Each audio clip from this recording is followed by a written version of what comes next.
7:53. Still pretty windy. Ian is no longer a hurricane at the moment, a storm,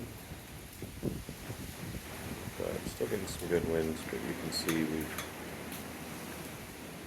lost some pretty good sized branches. Let's go up here and see. Over here may have fared a little better because there was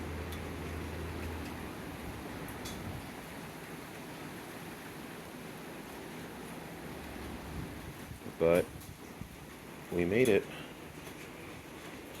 Honestly, we slept through it.